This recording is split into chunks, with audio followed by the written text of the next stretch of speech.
Welcome to the Regenesis Health Podcast, unconventional paths to wellness and root cause healing. I'm your host, James. And I'm Meredith. We are so happy to be here with you today. Today, we're exploring a concept that's really quite ancient, but, surprisingly relevant, maybe even cutting edge for our modern world. Absolutely. A beautifully simple idea, really, but its potential, its power to transform our health, our whole relationship with food, and even how long and, how vibrantly we live, it's actually profound. It really is. We're going to explore the principle of eating until you're approximately 80% full. It's a wonderful piece of wisdom, really, found in the Okinawan practice of Hara Hachi Bu. Hara Hachi Bu. Okay. And this isn't about deprivation, not at all. It's a bright and encouraging path to well-being, one that truly emphasizes harmony with your body. Harmony, I like that. We'll look into its rich cultural history, sort of unravel the compelling science behind why it works so well. Yeah, the why is fascinating, and give you some practical, even joyful ways to bring this into your daily life. Plus, we'll see how it stacks up against some of today's popular dietary strategies. Get ready for some truly illuminating facts and empowering insights, I think. All right, let's open this up a bit, because this whole concept, it's not just, a fleeting wellness trend. No, definitely not. It's really a piece of, time-tested wisdom. We're talking centuries here. What's so compelling is how universal this idea seems to be, especially when you look at the Okinawan philosophy, Hara Hachi Bu. It literally translates to something like stomach 8 parts out of 10. 8 out of 10, okay. Or more simply, eat until you are 80% full. And it's more than just a saying in Okinawa or Japan. It's a living principle. And Okinawa, that's one of the blue zones, right? Exactly. These renowned areas where people live exceptionally long, healthy lives. In Okinawa, the average lifespan is, it's remarkable. Men average 84, women 90. Wow. And they have one of the highest concentrations of centenarians, people living past 100, anywhere in the world. That's incredible. Yeah. And the roots of this go way back. Oh, absolutely. This practice, it seems to have emerged from ancient Confucian teachings. It was popularized in Japan back in 1713 by a philosopher and botanist, Ekikin Kaibara. 1713. Yes. In his book, Yojokun, he presented it as part of a whole philosophy of self-healing, of, deep bodily awareness. And didn't he live a remarkably long life himself for that time? He did. Kaibara lived to 83. Which was truly extraordinary for the Edo period when average life expectancy was well under 50. Amazing. A testament to his own teachings. And it's not just history for Okinawan elders today. Many still actually say Hara Hachi Bu out loud before they eat. Really? Like a reminder? Exactly. It acts as, both a sort of blessing and a very conscious reminder to listen to their bodies, to avoid overeating. This kind of built-in moderation means their typical daily intake is around 1,800 to 1,900 kilocalories. Which is, compared to Western diets, quite low. Significantly lower. And it contributes to their remarkably low average BMI body mass index. We're talking 18 to 22 for many elders there. That is a stark contrast. And it's not just about being thin, right? It's about health span, vitality. Precisely. Imagine living to 90 but still having energy, vitality, being free from many chronic diseases common elsewhere. That's the real story behind that low BMI. It reflects sustained health and function. It's important to stress, though, this isn't just about stopping eating sooner, is it? It's part of a bigger picture. Oh, completely. It's deeply interwoven with their entire lifestyle. Their traditional diet, for example, is incredibly nutrient-dense, but naturally low in calories. What kinds of foods? Lots of sweet potatoes, that's a staple, green and yellow vegetables, soy products like tofu, and only small amounts of fish and occasionally pork. Okay. Plus, they generally have an active lifestyle and strong community bonds. So maybe slower, more social eating plays a part too. Definitely. Shared meals encourage more mindful, slower eating. So Hara Hachi Bu is really a cornerstone, a pillar of this whole healthy, holistic lifestyle. You mentioned this idea isn't unique to Okinawa. Not at all. That's what's so powerful. You see echoes of this moderation principle across the globe, across philosophies. In Chinese traditional medicine, going back maybe to the 5th century BCE, there's a saying, something like, only eat 7 parts full. 7 parts, so even a bit less. Right, and we're 3 parts less. Right. Encouraging moderation in, well, everything. Interesting. What about other traditions? Well, in Islamic teachings, there's guidance attributed to the Prophet Muhammad about filling the stomach only 1/3 with food, 1/3 with liquid, and leaving that last third empty for air, for digestion. Makes sense. And Ayurvedic medicine from India has a similar idea, about 50% solid food, 25% liquid. Leaving 25% empty again. Exactly, for proper digestive movement. Even Zen Buddhism, a text from the 13th century, advised eating no more than 80% capacity. Why specifically for Zen? To maintain clarity and focus during meditation. Avoiding that post-meal slump. Precisely. It really highlights this shared human insight, doesn't it? That real nourishment isn't about stuffing ourselves. It's about giving the body what it needs, but also leaving it space to function optimally. There's a Japanese proverb about that too, isn't there? Something about the doctor? Yes. 8 parts of a full stomach sustain the man. The other 2 sustain the doctor. Huh. That puts it bluntly. Overeating keeps the doctor busy. It vividly illustrates the health risks we now know are linked to chronic overconsumption. So looking at all this, Okinawa, China, India, Islamic teachings, Zen, it's pretty clear this isn't just some cultural quirk. No, it feels much more fundamental. Like a deep insight into well-being that just resonates across time and cultures.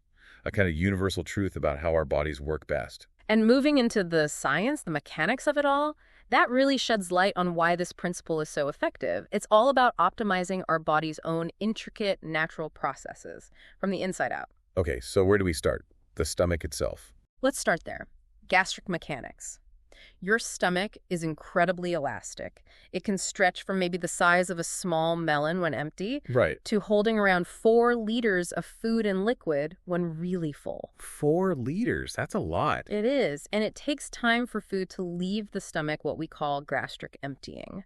For about 90% of a typical meal, it takes roughly 4 hours to move into the small intestine. And does what you eat affect how quickly that happens? Absolutely. The volume matters, of course, but also the composition. Fluids move faster than solids, carbs tend to move faster than proteins, and proteins faster than fats. Okay, so the body prioritizes things differently. Right, but here's a really crucial point about overeating.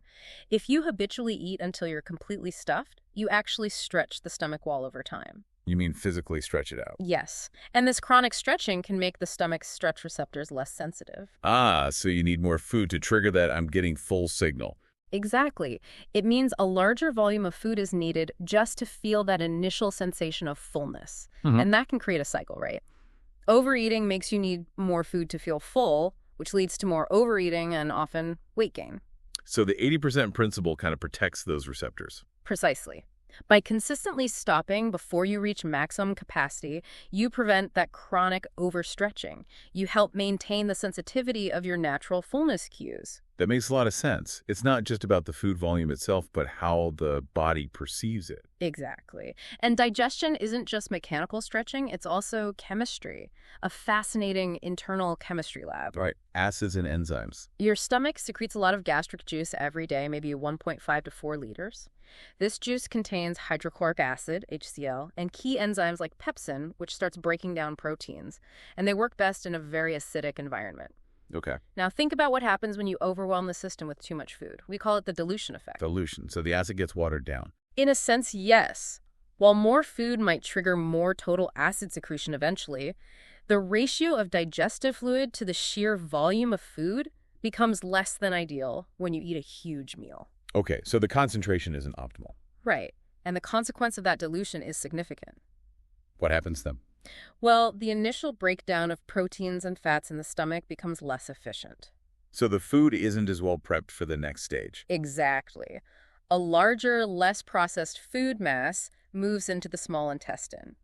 And that puts a much bigger burden on your pancreas. Why the pancreas? Because the pancreas has to produce a whole lot more digestive enzymes to try and compensate to finish the job the stomach didn't fully start. So you're making the pancreas work overtime. Consistently, yes.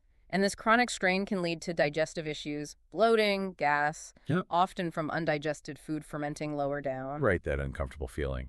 And long-term, it could potentially contribute to pancreatic stress, But by sticking to that 80% guideline, you keep the ratio optimal. you maintain a much better balance between the digestive juices and the amount of food, promoting efficient digestion, better nutrient absorption, and less burden on your organs. It really is about letting the body work the way it's designed to. In harmony, like you said. Exactly. And speaking of harmony, let's talk about feeling full, the satiety cascade. Cascade, so it's not just one thing. Not at all. Think of it less like a simple switch flipping on and more like, well, an orchestra tuning up. It's a complex process. Your stomach stretching sends signals, the nutrients in the food trigger responses, and dozens of hormones chime in, all slowly building up to that feeling of satisfaction. But a key piece here is the time lag. There's a significant delay between your gut sending signals and your brain fully registering them. How long are we talking? Roughly 15 to 20 minutes. 15 to 20 minutes. That's longer than most people spend eating lunch. Precisely. And that delay is exactly why eating quickly often leads to overeating. You can easily eat past 80%, past 100%, even get uncomfortably stuffed before your brain gets the memo to stop. Which explains why you sometimes feel okay right after eating, but then 20 minutes later. Exactly. That feeling of, wow, I ate way too much hits later. So the 80% principle is really a brilliant strategy to manage this built-in physiological lag. By stopping when you feel satisfied or no longer hungry. You're essentially accounting for those signals that are still on their way to your brain. You allow that comfortable fullness to settle in after you've stopped, preventing that overshoot. It's like giving your brain a chance to catch up. It really is. And it's all part of this incredible hormonal orchestra regulating appetite and energy. Two of the main players you often hear about are ghrelin and leptin. Ghrelin, the hunger hormone. That's the one. Produced mainly by the stomach. Levels rise when your stomach's empty, telling your brain, hey, time to find food. Then, after you eat, ghrelin levels fall. And leptin is the opposite, the satiety hormone. Right. Leptin is produced primarily by your fat cells. It signals to your brain that you have enough energy stored, which helps suppress appetite. So, after a meal, ghrelin goes down, leptin goes up. You feel satisfied. Simple enough. Ideally, yes, that interplay is crucial. But here's where the long-term picture gets really interesting and potentially problematic. Chronic overeating and the excess body fat that often comes with it can lead to constantly elevated leptin levels. Okay, so lots of leptin means lots of I'm full signals. You'd think so. But the brain can actually become resistant to that constant signaling. It's called leptin resistance. Resistance. So the brain stops listening. Essentially, yes. Even though leptin levels are high, the brain doesn't effectively hear the I'm full, we have enough energy message anymore. Wow. What does the brain think is happening? It can perceive a state of starvation, ironically, even when the body has plenty of stored energy. That sounds like a recipe for disaster. It creates a vicious cycle. The brain thinks you're starving, so it drives hunger, cravings, and food-seeking behavior. Leading to more overeating and more fat storage. Exactly, which raises leptin levels further, potentially worsening the resistance. So how does eating to 80% help with this? This is one of its most profound potential benefits, especially long-term. By consistently avoiding those really large meals, those big caloric loads, and the extreme hormonal surges that follow eating to 100% or more. You avoid overwhelming the system. Yes. Practicing this kind of moderation helps maintain the sensitivity of your brain's leptin receptors. It helps preserve the integrity of your body's natural appetite regulation system, preventing that whole neurobiological cascade that often underpins metabolic dysfunction and weight gain. So it's not just portion control for today, it's protecting your future appetite control. That's a great way to put it. And of course, there are other hormones involved too. CCK, PYY, GLP-1, insulin, they all work together in this complex system. It's truly incredible. Optimizing these internal processes meal after meal. Yeah. It really sets the stage. Yeah. It's not just about what you eat, but how your body physically and chemically responds when you stop at that sweet spot. It's an incredible optimization, really. Okay, so beyond just feeling better after eating and maybe helping with weight, how does this 80% principle really translate into long-term health, especially longevity, overall vitality? That's a great question, and the connections are really compelling. The most obvious benefit, as you mentioned, is sustainable weight management. By naturally moderating portion size at every meal, the 80% principle helps create a gentle, consistent calorie deficit. Without having to obsessively count calories. Exactly, which makes it much more sustainable for many people. And there's data showing this works in practice. Yes. Some studies noted Okinawan men practicing Hara Hachi Bu consumed, on average, around 500 fewer calories per day. Another observed significantly lower BMIs in women who followed the principle. 500 calories is quite a bit, day after day. It adds up. And the power is in that sustainability. It's framed as mindful moderation, not strict dieting, which helps people avoid that yo-yo effect, right? The diet regain cycle. Beyond just weight, though, it significantly benefits metabolic health. By avoiding those huge, high-calorie meals, you help regulate blood sugar levels. Fewer big spikes in glucose and insulin. Precisely, which is absolutely crucial for preventing or managing insulin resistance. And insulin resistance is a precursor to type 2 diabetes, right? It is. So this practice is protective in that sense. Plus, by tuning into your body, it helps you differentiate true physical hunger from, say, emotional eating. Eating out of stress or boredom. Exactly. You become more aware of why you're reaching for food. And what about digestion? We touched on the strain of overeating. Yes, and the flip side is enhanced digestive comfort.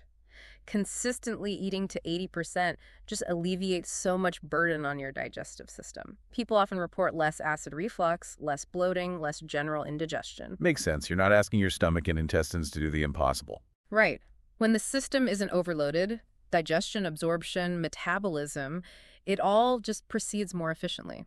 There's less mechanical stress, less chemical stress on all the organs involved. So better breakdown of food, better nutrient uptake. Yes, and often improved overall energy levels, too. Because your body isn't diverting massive resources just to digest that huge meal. Exactly. But perhaps the most fascinating connection is to longevity itself.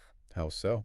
Well, Hara Hachi Bu is essentially a practical, culturally integrated way of practicing caloric restriction, or CR. Caloric restriction, eating fewer calories without malnutrition. That's been studied for ages, hasn't it? For nearly a century, yes. Starting with animal studies back in the 1930s, consistently showing life extension. But what about in humans? That's always the tricky part. It is, but we have some really powerful human evidence now. The calorie trial, comprehensive assessment of long-term effects of reducing intake of energy. Calorie, okay, what did it find? This is pretty mind-blowing. Participants achieved, on average, only about a 12% calorie reduction. Right. Not extreme. Just 12%. Like skipping dessert sometimes, or a smaller portion. Exactly.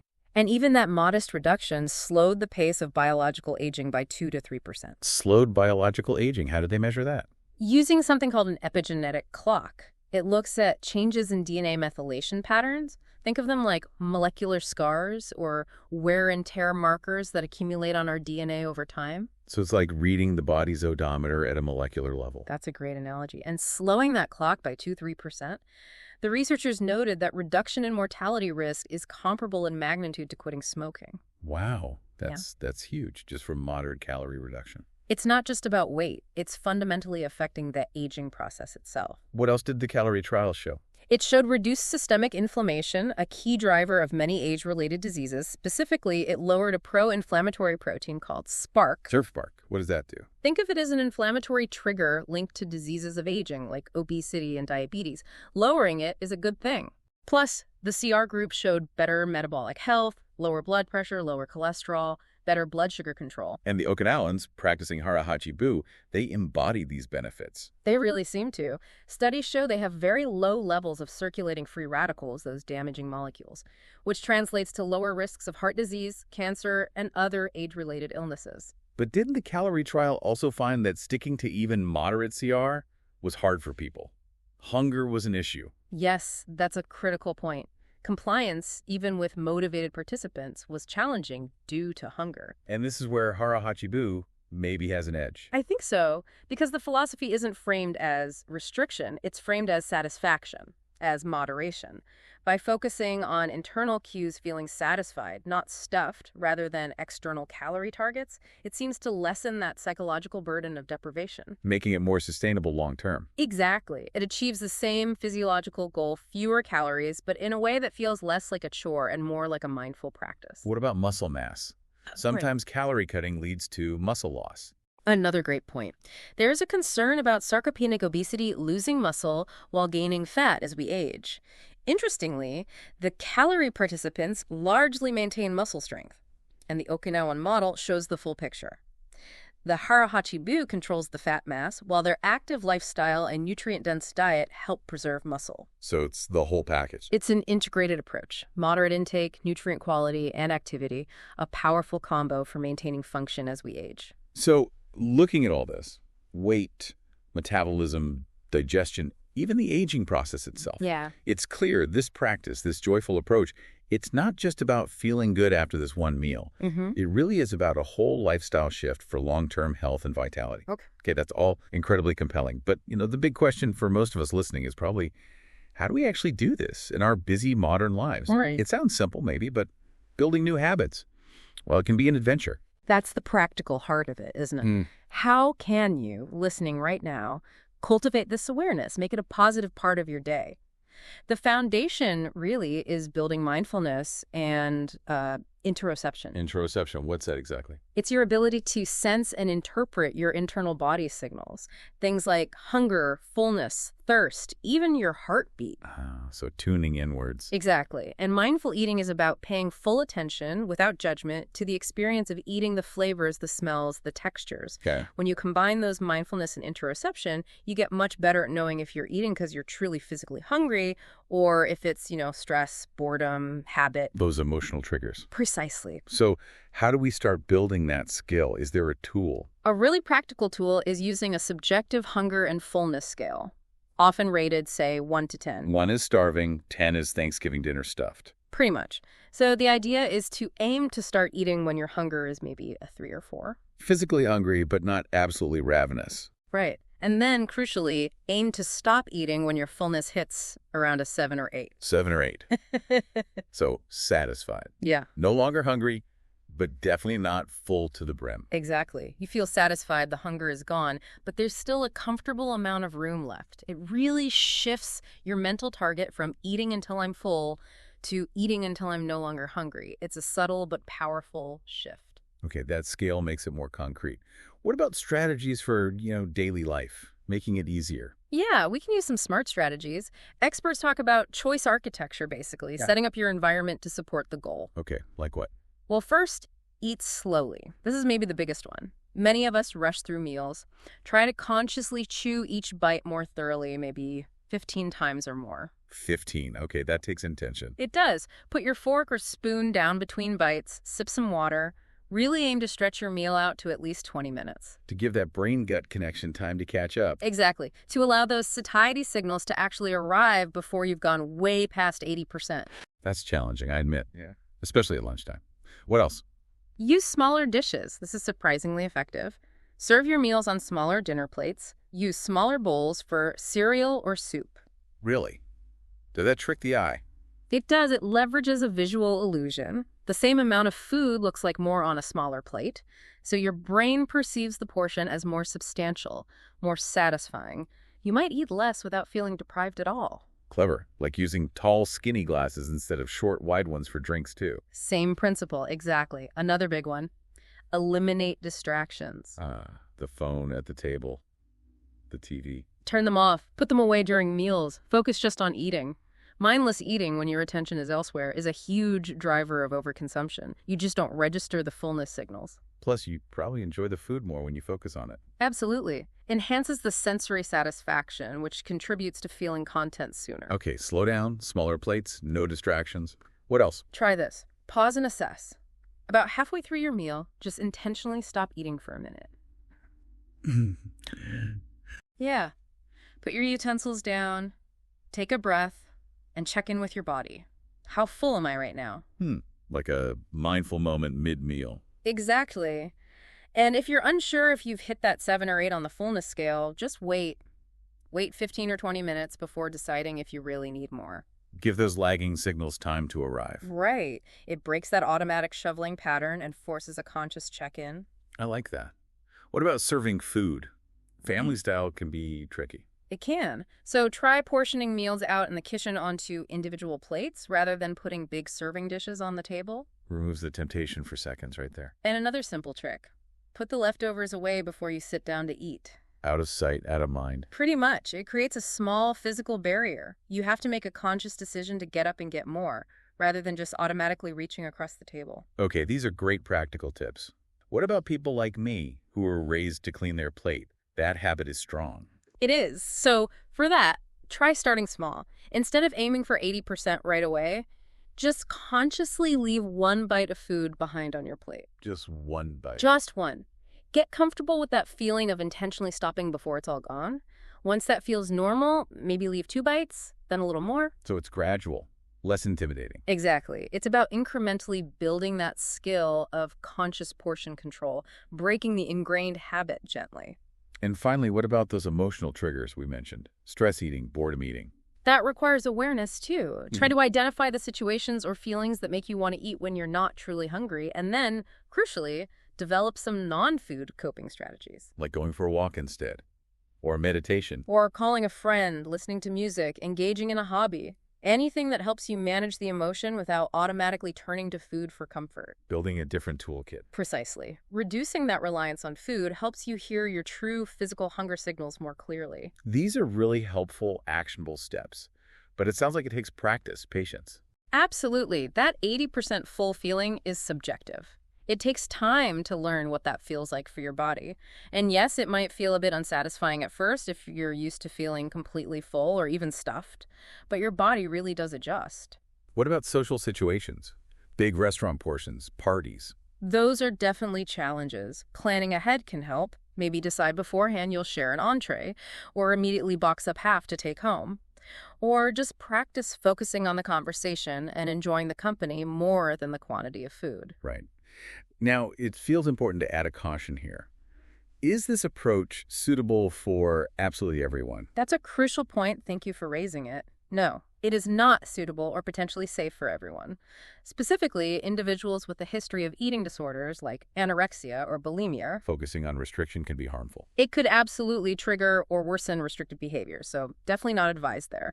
It may also be unsuitable for children who have different energy needs for growth, or for competitive athletes with very high energy demands. Or people with certain medical conditions. Yes, some conditions require higher calorie intake or specific meal timing. So for any of those groups, or frankly, if you have any concerns, it is essential, absolutely essential, to consult with a qualified healthcare provider. A doctor or a registered dietitian? Yes, before making any significant changes to your eating patterns. What works wonders for one person might not be appropriate or safe for another. That's a really important disclaimer.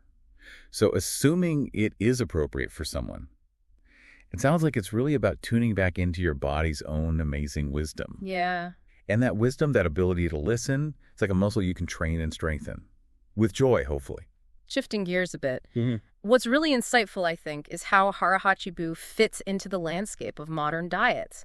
It's not really just another diet, is it? It feels more like a foundational skill. What do you mean? Like, how does it compare to something like calorie counting? Well, think about it. Hara Hachi Bu is fundamentally intuitive. It's based on your internal cues.